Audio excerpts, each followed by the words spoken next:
تعليقك على اللي شفته اليوم. بص، انا هقول كلمه قد تكون قاسيه شويه، ولكن هو تمثيل مهين.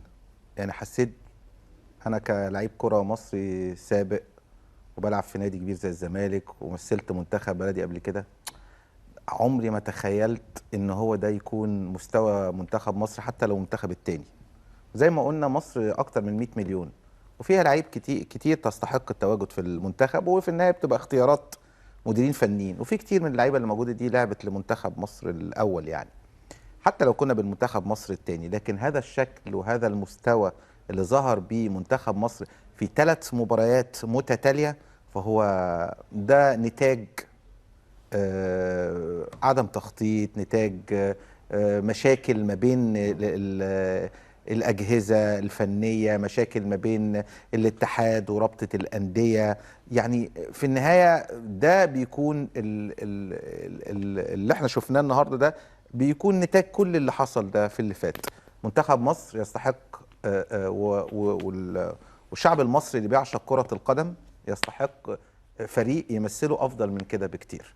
النهارده عايز احيي، بس قبل ما اتكلم اكتر واستفيض، يعني احيي المنتخب الاردني اللي لعب بكل شرف وكل امانه وكل احترام لمعنى كره القدم والفير بلاي ان هو النهارده لا ناقه له ولا جمل، وما انا ممكن كمدرب اريح كل اللعيبه وما لعبش بحافز ولا انا ما هو لاعب معاك بفريق جديد اليوم الاردن. لاعب. انا عايز اقول، انا اكتشفت كمان، كلمت حاتم بيقول لي ال11 اللي بيلعبوا في الدوري الاردني، ومنهم لعيبه كتير مش في الفيصلي ولا الوحدات اللي هم اقوى ناديين، في الرمسا، في الحسين، في انديه يعني عاديه في الدوري الاردني. في لعيب اللي هو لسه عاملين معاه لقاء الباك رايت ده اول مره في حياته يلعب للمنتخب الاردني في حياته. كابتن. وبالتالي دي واحده رياضه. وبالتالي اللي انا عايز اوصل له ايه، لا يعني كمان حتى انا بقيت مستاء من فكره المدير الفني اللي بيطلع واول ما يخرج من البطوله يبتدي يشيل كل الناس الليله، ده فلان وده السبب وعايزين تعرفوا المستوى المتدني. لا ليه يعني؟ ما انت برضو حتى لو كنا ضمينا كريم حافظ ولا احمد سامي انت ولا تقصد احمد شناوي، الكابتن حلمي؟ ايوه احنا حتى لو ضمينا، احنا ما عندناش مارادونا يعني يعني مثلا حتى لو 4 بتوع بيراميدز دول مش دول اللي هيغيروا شكل ومنظومه الكوره والفريق وهنروح في حته تانية معاهم. لا، احنا دايما بنلاقي عايزين نروح لكبش فدا، كبش فدا طول الوقت. خلاص طالما يا كابتن حلمي انت شايف ان انت ما ادولكش، خلاص كنت اعتذر، قول لهم شكرا وحد تاني يمسك مكانك. طيب. لكن دايما ابتدي احمل المسؤوليه بعد الخروج. انا جربتك ماتش واثنين وثلاثه، ال3 مباريات مصر متراجعه، بتتغلب من الكويت وكان هتتغلب 2-0 وترجع تتعادل في اخر ثانيه، امارات مغلوبه وترجع في اخر ثانيه. النهارده هزيمه من الفريق الثاني، على فكره غير ان 11 لعيب متغيرين، في 5 من المنتخب الاردني محترفين ما جوش برضه، اللي هم برضو قوام الفرق الاساسي. صح. فللاسف مستوى متدني، واعتقد الشعب المصري حزين وغير راضي، لان انت عارف ان الكره في مصر هي يعني شيء مهم جدا في حياه كل مصري بيعشق كره القدم. ما في شيء. السلام عليكم ورحمة الله وبركاته. طبعا احنا عارفين ان كابتن خالد غندور زملكاوي، وهو طبعا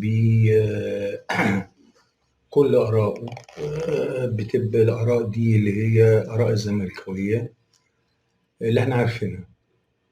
فهو طبعا أنا أرجو إن الزملكاوية ما يزعلوش مني. و بالنسبة لكابتن خالد الغندور، يعني لما اتكلم عن ايه؟ اتكلم عن يعني مش معنى كده ان انا مش مؤيد خالد الغندور في الكلام اللي قاله. لا، هو خالد الغندور لما اتكلم نسمع بعض الكلام اللي قاله كده. تعليقك على اللي شفته اليوم. بص، انا هقول كلمه قد تكون قاسيه شويه، ولكن هو تمثيل مهين. يعني حسيت اول كلمة قالها هو تمثيل مهم، وهو فعلا تمثيل مهم. بس مين هو اللي سبب في التمثيل المهم ده؟ السبب في التمثيل المهم دوت كل الناس طبعا هتمسك في مين؟ في حلمي طولان، المدير الفني لمنتخب مصر. بس انت تعالى يا حلمي طولان، ايه السبب يا حلمي طولان؟ قال لك السبب هو في واحد في إدارة الكرة في مصر اللي أنا قلت له وقف الدوري، وهو مرضيش يوقف الدوري. لانه لو وقف الدوري كنت هاخد السبع لاعيبه بتوع بيراميدز، والسبع لاعيبه بتوع بيراميدز دول حلوين ومية مية وكنت هاخدهم.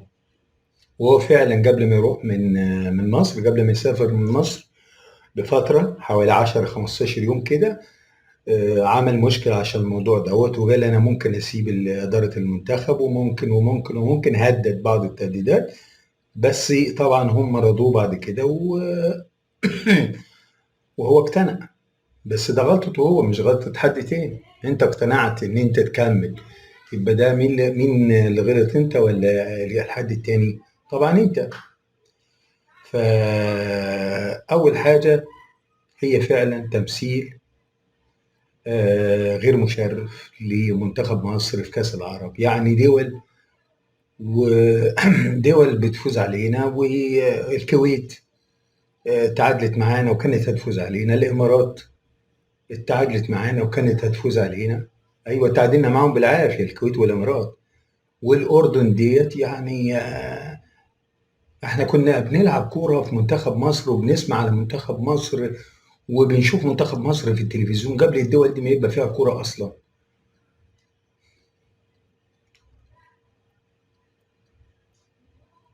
طب ايه اللي حصل؟ الله اعلم. هو قال ان في حلمي طولان قال ان في واحد مسؤول عن ايقاف الدوري، هو شخص واحد بس. هو قال لك رئيس الاتحاد مأيدني، واسمه ايه التاني الاعلامي اللي هو مدحت شلبي مأيدني. معرفش اللي جاب مدحت شلبي في الموضوع، ايه مسؤوليه مدحت شلبي. المهم ده دليل ان هو ايه، حاسس ان الاعلاميين كلهم ضده.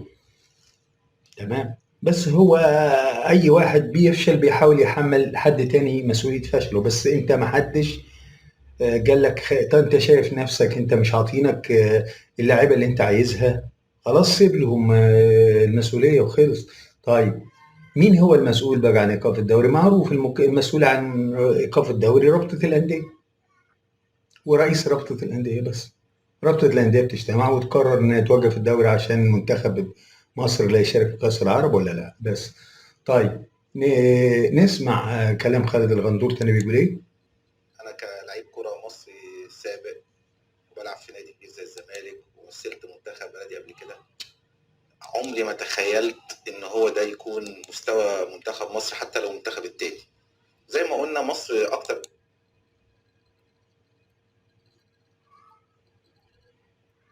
ومنظومه الكوره والفريق وهنروح في حته تانية معاهم. لا احنا دايما بنلاقي عايزين نروح لكبش فدا، كبش فدا طول الوقت. طيب خلاص طالما يا كابتن حلمي انت شايف ان انت ما ادولكش، خلاص كنت اعتذر قول لهم شكرا وحد تاني يمسك مكانك. طيب لكن دايما ابتدي احمل المسؤوليه بعد الخروج. بعد انا جربتك ماتش واثنين وثلاثه، الثلاث طبعا هو زي ما هو بيقول كابتن خالد غندور كده، انا مؤيد كلامه جدا، انا مؤيد كلامه جدا، لان انا مع ان انا اهلاوي لكن انا مؤيد كلامه جدا في كل اللي قاله. انت مع ان كابتن حلمي طولان ده زملكاوي برضه، تمام، ودرب الزمالك كتير، فلكن خالد الغندور بيتكلم بكل مصداقيه وبكل حياديه، زي ما هو قال برضه ان منتخب الاردن لعب بكل حياديه.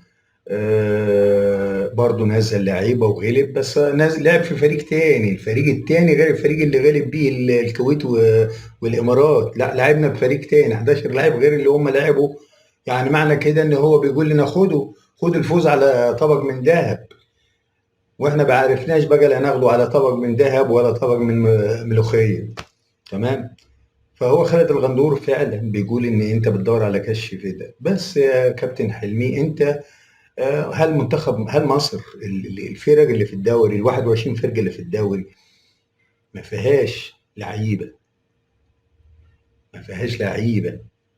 انك تاخد منها؟ هو قال لك موجود في الدوري. طب امال ما هو الدوري مش موجود، فما انت خدت اللعيبه دي ازاي؟ هو قال لك هو المنتخب قال لك الرابطه، او قال لك هم واقف، هو ما جابش سيره الرابطه خالص عشان ما حدش يزعل معاه. تمام. فهو قال لك ده اسمه ايه ده، هوت في شخص هو دوت الوحيد اللي هو مسؤول عن كل حاجه، وهو اللي رفض يوقف الدوري. راح وقف للزمالك ووقف للاهلي ووقف للمصري وما رضيش يوقف لبيراميدز. طب ايه يعني هو بيستعند بيراميدز؟ لا طبعا. انت شايف ان المهمه مش مش يعني انت داخل على منعطف خطير او على حاجه هت هتتغلب، يبقى ما كنتش خدت المهمه يا كابتن حلمي وكنت سبتها لحد غيرك. كان وطبعا احنا ليه مركزين ان احنا عندنا كاس الامم الافريقيه اهم من كاس العرب؟ ده كاس العرب دي مهمه، والعرب بيبقى فيها منافسه جدا. وبعدين عندنا منتخبات ما شاء الله، منتخب فلسطين ومنتخب سوريا، المنتخبات دي جميله وبتلعب لعب 100 100. احنا بقى بنلعبش حتى 1%. شوف 3 مرات اللي لعبناه ولا لعبنا باي حاجه. ولو حد عنده رأي تاني بس خلاص هو حر، هو حر، كل واحد حر في رأيه. فنتمنى ان هو حال الكرة المصرية يتصلح ان شاء الله. شكرا لكم والسلام عليكم، مع تحياتي احمد سعد.